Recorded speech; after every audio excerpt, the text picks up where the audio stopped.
Welcome back once again, all of my low carb friends, and for those of you who are here for the first time, welcome. Today I have another very easy keto recipe for you. The other day my oven decided to go kaputzi on me, so I've been having to get creative and cook things without an oven, which fortunately I am very good at being creative. So today I am going to show you how to make 5-minute muffin balls without using an oven. And if you want a printable version of this recipe, you can check out my website at janetsdeliciouslowcarbkitchen.com. You can find a printable version of this recipe and other goodies there for you.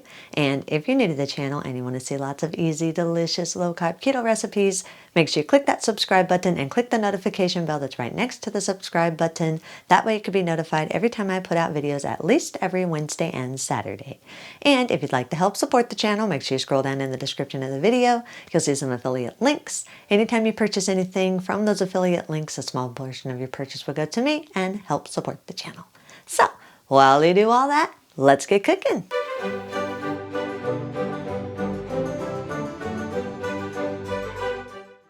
Line an air fryer basket or drawer with a silicone baking or air fryer mat. Now, if you don't have an air fryer, don't worry about it. I will give you some suggestions later in the video on how to do this on your stovetop or in a microwave.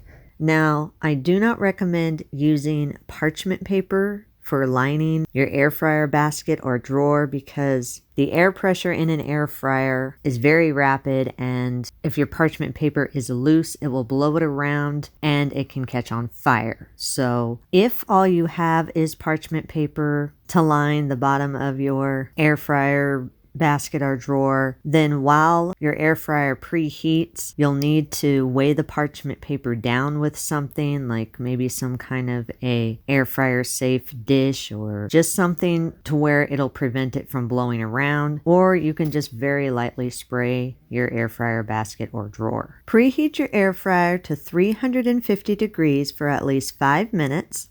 And while it's preheating, in a large mixing bowl, sift together 56 grams or a half cup of coconut flour, 5 grams or about 1 teaspoon of baking powder, a 1/4 teaspoon of salt, 38 grams or around 3 tablespoons of the brown sugar sweetener of your choice. I'm using brown monk fruit sweetener. You can use whatever brown sugar sweetener you want. You can also adjust this more or less depending on how sweet you're going to want your muffin balls. Also, if you prefer to use granulated sweetener rather than brown sugar sweetener, you can use the same amount of granulated sweetener if you choose to use that instead. If desired, you can add some dry spices or dry seasonings to give your muffin balls a little bit of a different flavor. Sift the dry ingredients together until everything is fully combined and there are no lumps in the dry ingredients. Add 2 large room temperature eggs. Stir the eggs together with the dry ingredients until all the dry ingredients are moist. Add 2 tablespoons of butter that's melted and cooled. Make sure it is cooled. You do not want to add hot butter. Add 1 teaspoon of vanilla extract. You can adjust the extract more or less depending on how dominant of a vanilla flavor you want in your muffins. You can also change the flavor of extract if you want a different flavor in your muffin balls. Add 32 grams or around 2 tablespoons of Greek yogurt or sour cream. If you are using the yogurt instead of the sour cream, then make sure your yogurt is thick. You need that thickness to help hold the ingredients together. Stir everything together until everything is fully combined and you have a smooth dough that forms. Now I'm using a stand mixer, but you can just as easily mix this together with either a hand mixer or a bowl and a wooden spoon. It'll be just fine.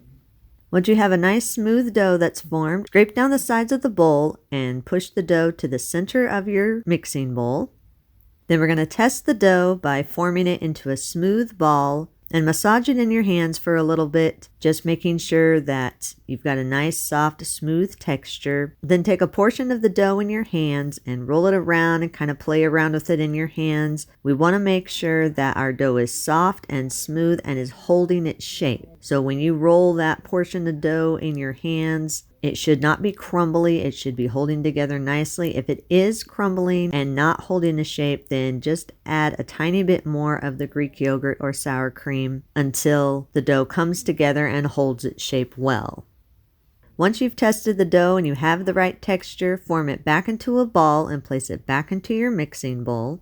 If you want to, you can use a wooden spoon and break the ball of dough up just a little bit, and you can gradually fold in some add-ins of your choice. I'm folding in 40 grams or around a 1/4 cup of chocolate chips. You can use any add-ins you want. You can use nuts or berries or anything you want, or if you don't want any add-ins at all, you can just leave it just plain. Scoop your dough out about 2 tablespoons at a time. I just use 1/8 of a cup and scoop it and measure it out, and it's roughly around 2 tablespoons. Then roll each scoop into a tight, smooth ball. Make sure that you keep the dough smooth at all times. You do not want any cracks in your dough ball.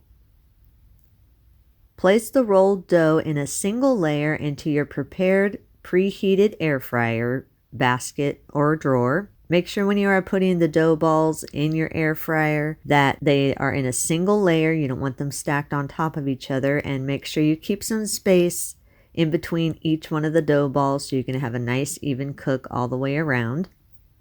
Close your air fryer up, then air fry at 350 degrees for 5 to 7 minutes or until the muffin balls are lightly browned on the outside. If you don't have an air fryer, you can microwave them in about 30-second intervals until a tester comes out clean. If you do microwave them, you're not going to get that brown, crusty outside. It'll be more like a cake type texture.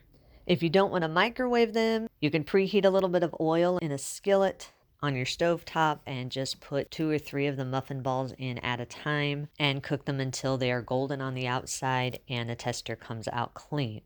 If you do this, make sure you stir them often. You don't want them sticking to your pan. Once the muffin balls are done cooking, open your air fryer drawer or basket and let the muffin balls sit in your drawer or basket for at least 5 minutes so they can firm up and slightly cool so you don't burn your fingers. After about 5 minutes and the muffin balls have firmed up, remove them from your air fryer drawer or basket and place them onto a wire rack so they can cool a little bit more. You can allow these to cool completely and eat them at room temperature, or you can let them cool a little bit and eat them when they're slightly warmed. If you want to, while the muffin balls are warm, you can roll them in some powdered sweetener or some cinnamon sweetener mix or any topping of your choice. Okay, here we are. I've got my little muffin balls right there. I have broken this one open so you can hopefully see a little bit of what it looks like. Looks like that side only had like 2 chocolate chips in it. But that's the way. It's got a little nice soft center, crusty outside, soft center. Looks good, smells good. I topped mine with powdered sweetener. You can put anything you want on top, or you can just leave it plain if you prefer just to leave it plain. That is entirely up to your personal taste. And speaking of taste, let's see what this tastes like.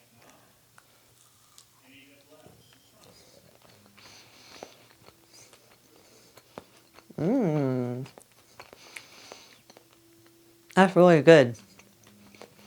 I like that a lot. Yeah. It actually kind of reminds me a little bit of the texture of a donut, where it's got a little bit of a crusty on the outside, but a real soft center on the middle. It's really, really good. I like that flavor. And you can always add any different add-ins and change the extract flavoring, do whatever you want to make these whatever flavor you want. But this is really, really good. And it's super quick. And I love the fact that I don't have to heat up my house with an oven, especially in the summertime when it's triple digits. But this is very, very good. I lost my chocolate chip and we don't want that. So, very, very good. Thumbs up. Yes, yes, yes. You can eat these immediately. If you do have any leftovers, allow them to cool completely. Then store them in an airtight container at room temperature for up to 3 days, or in an airtight container in the refrigerator for up to 5 days, or store these in an airtight freezer-safe container and you can freeze them for up to 3 months. Eat and enjoy. And that's our recipe of the day. I hope you enjoyed it. If you did and you want to see more videos like this, make sure you click that thumbs up like button, click that subscribe button, leave me a comment if you want to. Let me know if there's any recipes that you'd like to learn how to make, and I'll do what I can to get those out there for you. And as always, keep cooking.